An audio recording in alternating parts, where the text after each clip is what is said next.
Hello friends, కొన్నిసార్లు మనం కొన్ని విషయాల్లో ఎదుటివారితో వాళ్ళదే తప్పు మనదే కరెక్ట్ అని వాదిస్తాం. కానీ ఎదుటివారిది కూడా కరెక్టే కావచ్చు.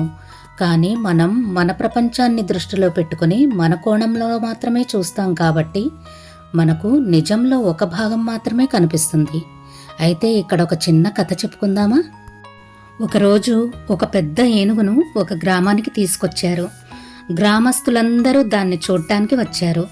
ఆ గ్రామంలో ఉన్న 6 గుడ్డివారు కూడా ఆ ఏనుగు ఎలా ఉంటుందో తెలుసుకుందామని అనుకున్నారు. మొదటి గుడ్డివాడు ఏనుగుకి ఒక ప్రక్కన తాకి, ఇది గోడ లాంటిది అన్నాడు. మరియు పెద్దది, స్ట్రాంగ్గా ఉంది అన్నాడు. రెండవ గుడ్డివాడు ఏనుగు దంతాన్ని తాకి, లేదు ఇది కత్తి లాంటిది, పొడవుగా పదునుగా ఉంది అన్నాడు. మూడవ గుడ్డివాడు ఏనుగు తొండాన్ని తాకి, మీరిద్దరూ తప్పు, ఇది పాము లాంటిది, పొడవుగా ఉంది, వంగిపోతుంది అన్నాడు. నాలుగవ గుడ్డివాడు ఏనుగు కాలును తాకి, ఇది చెట్టు కొమ్మ లాంటిది అన్నాడు, మందంగా బలంగా ఉందన్నాడు. ఇక ఐదవ గుడ్డివాడు చెవిని తాకి, ఇది ఫ్యాన్ లాంటిది అన్నాడు, వెడల్పుగా సాఫ్ట్గా ఉందన్నాడు. చివరగా 6వ గుడ్డివాడు తోకను తాకి, మీ అందరూ తప్పు, ఇది తాడు లాంటిది అన్నాడు, పలుచగా గరుకుగా ఉందన్నాడు. 6 తమ మాటే నిజమని ఒకరికొకరు వాదించుకోసాగారు. ప్రతి ఒక్కరూ తమదే కరెక్ట్ అనుకున్నారు. వారి గొడవ విని రాజు తన మేడపై నుంచి పిలిచి ఇలా అన్నాడు, ఏనుగు పెద్ద జంతువు, మీరు ఒక్కొక్క భాగం మాత్రమే తాకారు, మీరు తాకిన అన్ని భాగాలు కలిపి ఏనుగు అవుతుంది అన్నారు. అప్పుడు ఆ గుడ్డివారు తమ తప్పును గ్రహించారు. ఒక్క భాగం చూసి మొత్తం సత్యం అనుకోవడం తప్పు అని అర్థం చేసుకున్నారు.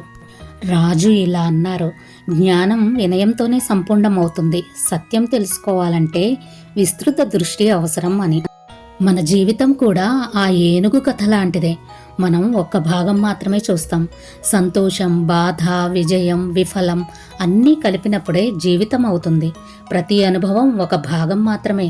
కష్టమైనా అది కూడా మన ఎదుగుదలకు దారి చూపుతుంది. వినయం, ఓర్పు కలవారు మాత్రమే జీవితం యొక్క సత్యాన్ని అర్థం చేసుకోగలరు.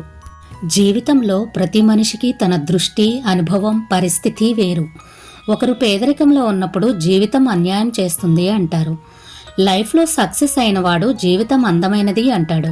మనసు విరిగినవాడు జీవితం ఒక బాధ అంటాడు. కానీ వీరంతా ఒకే జీవితంలో వేర్వేరు కోణాలు మాత్రమే చూస్తున్నారు.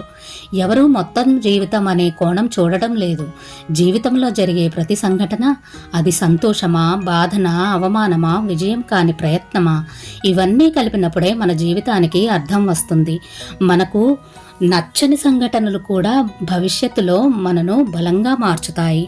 ఒక తప్పుడు నిర్ణయం కూడా, ఒక విఫలం కూడా, ఒక గాయం కూడా భవిష్యత్తులో మనకు దారి చూపే పాఠాలుగా మారతాయి. ఏనుగుని తాకిన అంధుల్లాగా మనం కూడా చిన్న అనుభవాల ఆధారంగా జీవితాన్ని తీర్పు చేస్తాం. నా ప్రయత్నం ఫలించలేదు, నేను ఫెయిల్ అయ్యాను అని.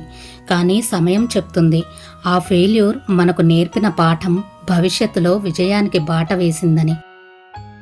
మన దృష్టికోణం విస్తరించినప్పుడు మనం తెలుసుకుంటాం, జీవితం కేవలం సంతోషం కాదు, కేవలం బాధ కాదు, ఇది రెండింటి మేళవింపు.